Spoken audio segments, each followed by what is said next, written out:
بتائیں. چھوٹا سا ہی ہوگا, کوئی 2 منٹ رہ گئے تھے. یہ جو فقہی مسئلہ ہے غالباً ایک باپ جو دادا باپ کی زندگی میں باپ فوت ہو جائے دادے کی زندگی میں تو پوتے کو اس کی وراثت کا حصہ نہیں دیا جاتا, اس میں کیا حکمت ہے حضور؟ حکمت تو بڑی واضح ہے. وراثت میں ملکیت تقسیم ہوتی ہے, ٹھیک ہے, جی. اور کوئی شخص اپنے باپ کا اس کی زندگی میں اس کی جائیداد کا مالک نہیں بن سکتا. اگر آپ مان جائیں ایک دفعہ تو سارا نظام ملکیت درم برم ہو جائے گا. ورثہ کہتے ہی اس کو ہیں کہ مرے تو اس کا نہیں رہا, چونکہ اس کا نہیں رہا تو پھر کسی کو تقسیم کرنا ہے.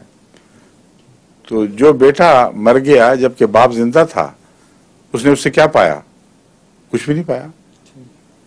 تو جو بے پائے مر گیا, وہ جب مرے گا تو اس کی جائیداد تقسیم ہوگی پھر بچوں میں. سمجھ گئے بات؟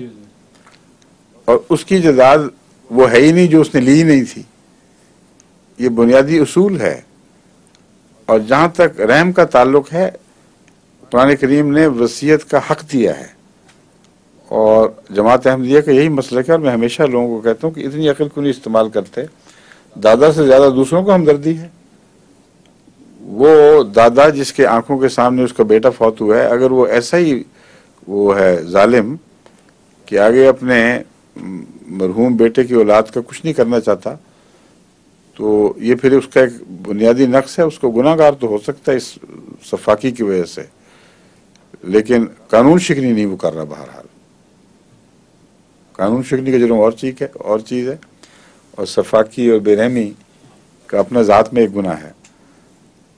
ورنہ ایک اور بات بھی ہے کہ اگر یہ پتہ ہو بچوں کو اور اس کی ماں کو کہ دادا کے ساتھ ہمیں نبھا کر رکھنی چاہیے اور اچھا سلوک کرنا چاہیے, تو پھر وہ اچھا سلوک کریں گے تو اس کی جزا بھی پا سکتے ہیں. اگر وہ بدتمیزیاں کریں اور الگ ہو جائیں, وہ اپنے ماں باپ کی طرف لے جائے اور پھر ملنے بھی نہ دے, ایسے بھی ہو سکتے ہیں. تو جائیداد پہ قبضہ کرنے کی خاطر وہ آئے گی, اس کو تو نہیں پھر ملے گی, کیونکہ اس کو اختیار ہے. اور بعید نہیں کہ اگر حسن سلوک کرنے والی اولاد ہو یا اس کی ماں, تو اس کا دادا ان کو کچھ دے بھی دے, اس کو منع تو نہیں کیا ہوا.